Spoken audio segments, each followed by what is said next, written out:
मामा जी। हाँ जी, सब सामान तैयार बा? एकदम तैयार बाजी। चला चला जी।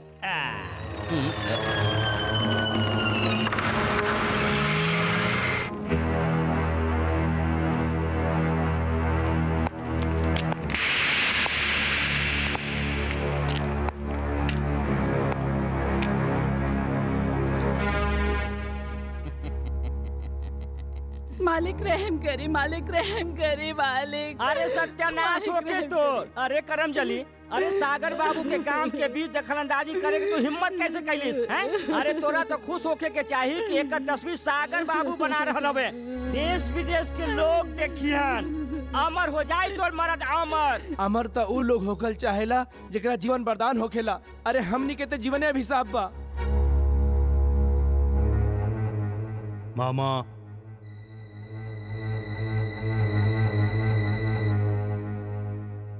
बचाओ बचाओ। आपन शौक लगी जुलुम जिन करा मालिक, छोड़ दे मालिक, छोड़ दे। अरे सागर बाबू यहाँ के राजा हवन, इनकरे रियासत बा और इनकरे दिहल अन्न खा के तू सब जिंदा हवे और इनकरे शौक के परवाह नहीं करेला तू लोग हैं? ई कैसन बात बा? ई तो बहुत अन्याय बा और ये अन्याय हम नहीं सह सकीला। कान खोल के सुन लो, अगर केहू एको सब सागर बाबू के खिलाफ कहले तो एक जगह ओकरे लटका दिहल जाई। मामा हम एकरो चेहरे पर भी मौत के डर देखल चाहिला।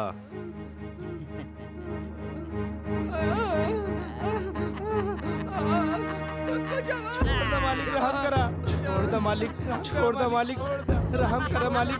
छोड़ दो, छोड़ दो मालिक, रहम करा, रहम करा मालिक। छोड़ दो, छोड़ दो मालिक। वाह, का तस्वीर बनावल बा। ऐसा लागत बा के हकीकत सामने नजर आ रहा बा। हाय हाय, सागर बाबू ने ई पेंटिंग कैसे बनौले? ई देखा, अब कैसे बनौले ई बताई तो के। ई जे आग देख रहल बाड़े ना, ई साचो के लगाई गइल बा। और ये आदमी देख रहल बाड़े ना, जिंदा लटकावल गइल बा।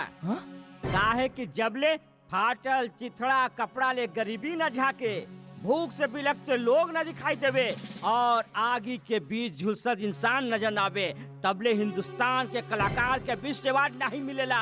अरे वो फिल्म में ऑस्कर अवार्ड मिलेला ना, ये चित्रकला में पोस्कर अवार्ड मिलेला। और अब की बार तो पोस्कर अवार्ड एकदम पक्का बा। यही खुशी में तो सागर बाबू जश्न के इंतजाम कैले हवा। जश्न? हाँ, जश्न के इंतजाम।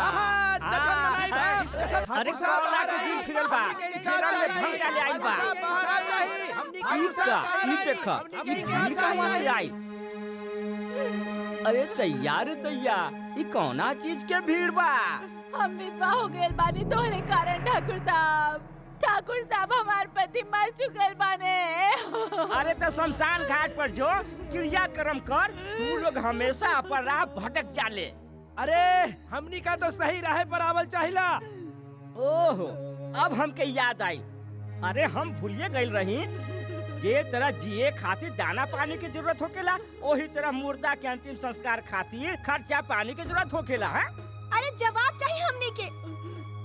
कबले तक बहन के भाई छीनल जाही? कबले तक आखिर कबले तक सुहागन के मांग उजरत रही? कबले?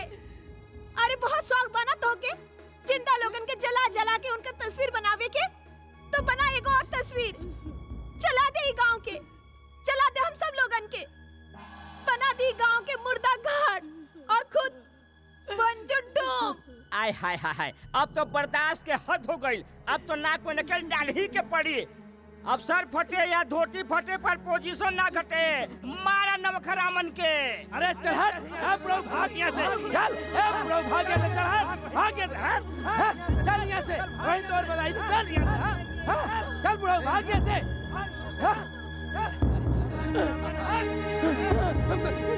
अरे बजाई दे, अरे न मारा मालिक हमको, अरे हमको छोड़ दे, हमको माफ कर दे, अरे न मारा हमका, हमको छोड़ दे।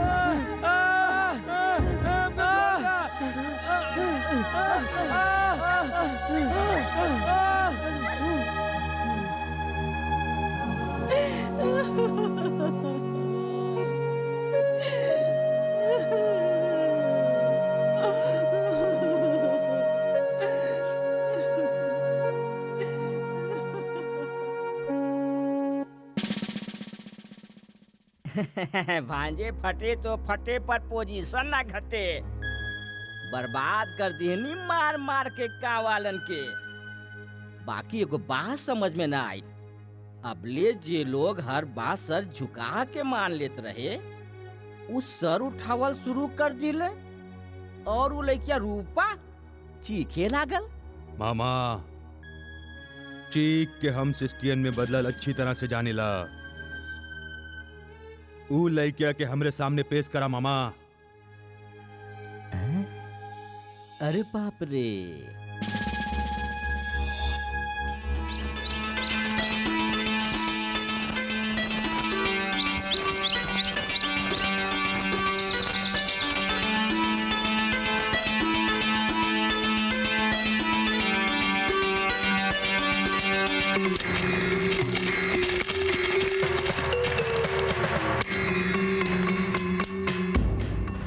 ए बगलो, ऊ देख मछली तरा जा रहल बिया।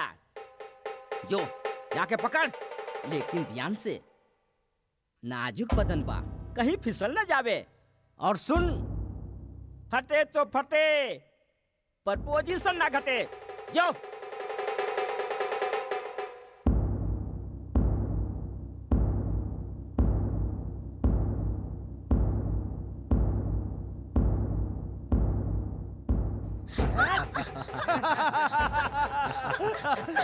कवन हो तू लोग? देवदूत तोके देवता लागे ले जावे आइल बानी। जिनके चरण में फूल नहीं, छतरिया चढ़ाई जाला। छोड़ हमरा के, छोड़ हमरा के, नहीं, छोड़ हमरा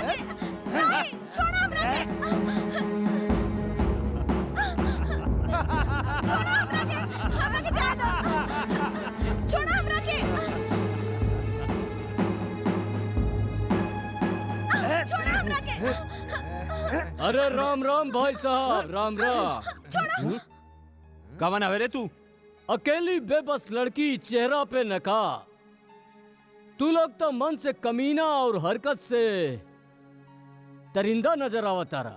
बाकी तू हवे कौन? मजलूमन के मसीहा, दुश्मनन खातिर फंदा, सीना बा फौलाद के, नाम हमार गोविंदा। गोविंदा, हमके एको सेकंड नहीं लागे फंदा के टुकड़ा करे में। देख बे कैसे? अच्छा भाई, जब बात देखे दिखावे के आ गई बात, एगो बात बता देता नहीं। हम रात में सूरज और दिन में तारा दिखा सके नहीं। समझ ले के समझाई।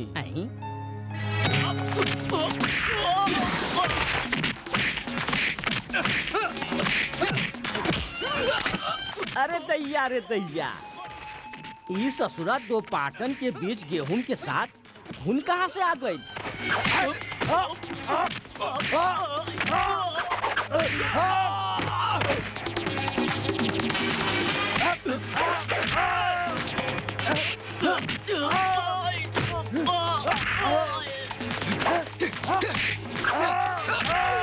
अरे मूर्खो, अरे मूर्ख, मार मुंह का ताकत मारे।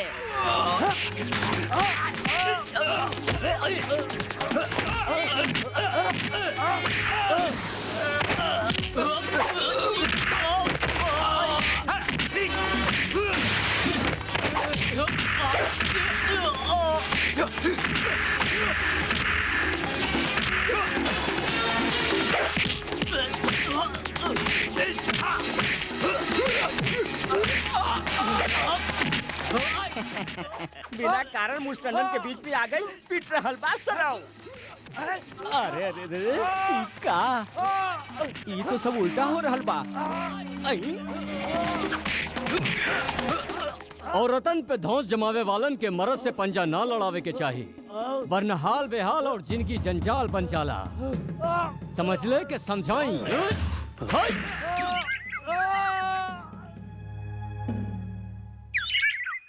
कमाल बा, चल गईली। न शुक्रिया, न थैंक यू, न धन्यवाद। खैर कोनो बात नाही, फर्ज कबू शुक्रिया के मोहताज न होला। पर का बताई चेतक, जात जात ससुरी हमके करंट मार गए। धीरे का झटका बड़ा जोर से लागल। तो के लागल? बस जौन सागर के कदम तले पड़े वाला पत्थर भी सहम जाला। वही सागर के आदमी हो तू लोग, फिर भी मार खा के चला ले। मामा हाँ? कौन हूँ? नाही मालूम भांजे, नाही मालूम, पहला बार देखले हई। हमके तो लागत हो कोनो दोसर गांव के हो की। तब पता लगावा, ढूंढा ओके। ओकर शिकार बहुत जरूरी बा मामा, नहीं तो सर झुका के जिए वाला लोग सर उठावे की कोशिश करिए। ढूंढा ओके। रूपा ई ता बतावा जौन तोरी इज्जत बचावले ओकर नाम का हा? गोविंदा देखे में कैसन बा? इमे पूछला कि कौन बात बा? ऊ ता हूबहू मुरली मनोहर नटखट नंदलाल जैसन होखी। अरे घोर पाप घोर अनर्थ, कौन वाक्य ने बा ससुरा के टांग तोड़ के हाथ में देते। अरे दिन दहाड़े हमरे गांव के बहू बेटियन के इज्जत पे हाथ डालस, वो हमरे होत हुए। कहीं वो तू ही ता न रहला? नहीं, हमरा पे इल्जाम? ई ले डंडा, और इल्जाम लगावे से पहले हमरे सर पे मार मार के हमके खत्म कर दे। अरे कैसन बात करेली से? हैं? अरे भला का केहू आपन ही बगिया के फल चुरावेला? अच्छा तो ये तोहरे बगिया का फल बिया मामा। अरे वो मामा के बच्ची, अरे हम तो के कितना बार कहले बानी कि हमके मामा मत बोल। अरे भौरा और कली के रिश्ता तो सदियों से चलल आ रहल बा। और फिर रूपा के देख, हैं? रूपा आज ने हमके मामा नहीं कहले। अरे रूपा में और हमरे में जरूर कोनो रिश्ता होखी। सियार के रिश्ता भेड़िया साथे होखेला, नहीं? ठाकुरन के रिश्ता तोहरा जैसन चमचन के साथ होखेला। बाकी अफसोस, ना ही हम ठाकुर है ना ही सियार। ये खातिर तोहरे और हमरे रिश्ते में तो कोनो गुंजाइश ही नहीं है। जो मामा कहूँ और जो। ई देखा मामा हैं? छोकरियन का कह के चल गईलिस। हैं? हो गइल बंटवारा, सबे खुश हवा ना? अरे कैसे खुश रह के मामा हैं? हैं? अरे मेहनत हमनी का करीला, जमीन के हमनी सींचनी, और वो भी अपन खून से पसीना से, और हमनी के हिस्सा में ई 1/4। इतना में तो 2-3 महीनों काटल मुश्किल बा। हमनी साल भर गुजारा कैसे करे के? ई देखा, अरे माटी खा के हवा पी के, अरे ससुरा बात तो ऐसन कर रहल बाड़े जैसे साल भर अनाज आपन ही खा के गुजारा कर रहल बाड़े। अरे घट जाई तो सागर बाबू से मांग ली है, बस सादा कागज पर अंगूठा लगा दिया। ई में कवन बड़ बात बा? यानी हमनी का जिंदगी भर कर्ज में डूबल रही। ई देखा, ई सुना, अभी कर्जा के बात कर रहल बा। अरे ठाकुरन के कर्जा ले आज ले केहू मुक्त भइल बा, और जे मुक्त होके चाहल उ कसम भगवान के हमेशा हमेशा खातिर मुक्त हो गई। तो मर गई ही अच्छा बा। अरे मर जो ना। हरिया तू देख, हरिया छिपकली होके मगरमच्छ जैसन बात जिनकर, वरना दीवार तो दीवार जमीनों पर रेंगे के लायक नहीं रहबे। बाकी तो अन्याय बा। अरे चुप, चीर चीर चीर चीर कर रहल बाड़े। जे अब केहू एको शब्द निकाल ले तो कसम भगवान के खा के कहता नहीं, ऐसे जूते मारब, ऐसे जूते मारब कि ना पेट में आत रही ना मुंह में दांत रही। उठा ले रे ई सब अनाज। दांत तो ऊ सांप के तोड़ल जाला जे डसे के आदत से बाज ना आवेला। इल्ला इल्ला, मान ना मान, हम तोरे मेहमान। अरे हम लोग तो तोके जानबो न करीला, फिर तू हमनी के मामला में दखलंदाजी काहे करत पड़े? अपन टांग काहे आड़ पड़े? टांग तो गिरावे वाला अड़ावेला भैया, हम तो मिटावे वाला में से हई। अरे काहे भाई, इमे हमार कमन दोष बा। अरे सुना सब गाँव वालन, अरे ई हमके धमकी दिले बा, अरे ई गाँव के मामा के धमकी दिले बा। जवन अनाज के हमनी जिंदगी समझिला, अरे धरती मैया के वरदान समझिला, वही वरदान पे ही लाठी गाड़ ले बा। हम कहता नहीं लाठी उखाड़। ई बेईमान के छाती पर गड़ल हक के लाठी बा, जे कोनो माँ के दूध पीले बा त जरा हटा के दिखावा। ई बात बा, अरे मार सरो के। अरे फटे होगी फटे, पर बोल ना घटे।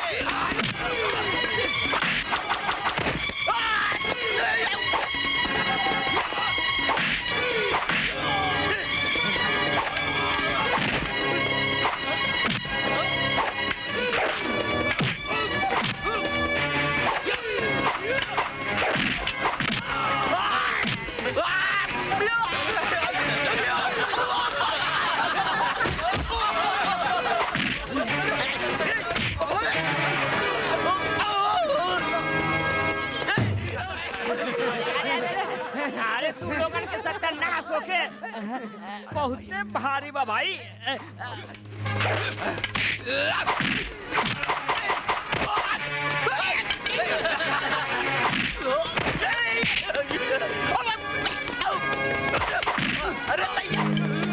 अरे ई का हो रहल बा? अरे मुस्टंडर मार खाट पड़े। अरे अरे ऊपर नीचे हो पानी रे दादा। अरे अरे अरे अरे माफी माफी माफी। अरे माफ कर दे हमके, माफ कर दे। आजो माफी। अरे बहुत बड़ भूल समझ हो ले गई, के हमरा से समझाई। माफ कर दे हमके। चल। अरे अरे अरे अरे अरे रुक, अरे अरे अरे क्या खुल गई? अब भाई सबे अपन अपन अनाज घरे ले जा।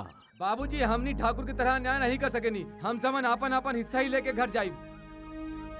बेईमानन से ईमानदारी सबक सिखाए खातिर बढ़ते चाहिए। भूली है तो फिर याद दिला देब हमें के।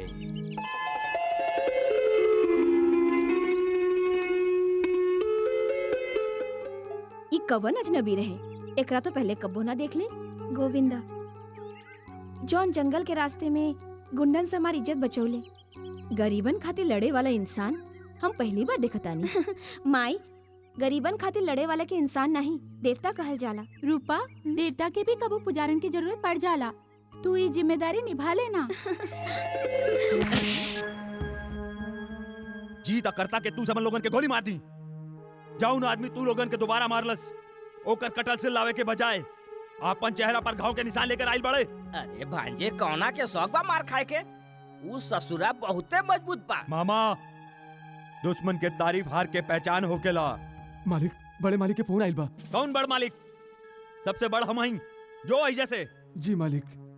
हाँ बोली। हम तोहार बाबूजी बोल रहल बानी। कौन बाबूजी? कैसन बेटा? तोहार नाराजगी सही बा। देखा, गौतम तोहके बहुत चाहेला। बचपने में चल गईल रहे, अब लंदन से वापस लौट रहल बा।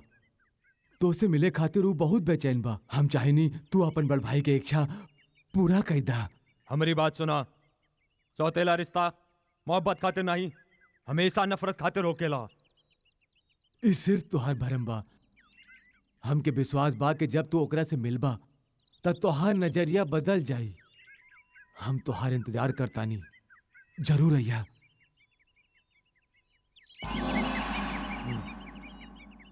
नहीं, हम शहर नहीं जाइब। अगर हमारी नफरत वहम बा ता हम यही वहम के साथ जियल चाहिए। ठीक बा भांजे, बिल्कुल ठीक बा। बाकी एगो बात है, फन उठा के डसे वाला सांप कबो न कबो कुचलल जाला, और जोन सांप फन झुका के डसेला ओके केहू कबो नहीं कुचल सकेला। अरे दुश्मनी निकाले खातिर दोस्त बनल बहुत जरूरी बा, और पीठ में छुरा घोपे खातिर गले मिलल बहुत जरूरी बा। भांजे हमारी बात मान, तू शहर चल जा। अरे तोके पूरे जायदाद के मालिक बने के बा। और उ गोविंदा? अरे वो गोविंदा, अरे वो गोविंदा के मसलल तब बहुत आसान हो गई बा। वो गांव में रह लगल बा, जब जी चाहल तब मसल दे। का गोविंदा गांव में रहे लागल बा? गांव वालन गोविंदा के रहे तक के जगह देले बाड़े। मतलब दुश्मन के दोस्त दुश्मन। मामा, गांव वालन के पानी बंद कर दा। गोविंदा से ताहम शहर से लौट के निपटब। दैया रे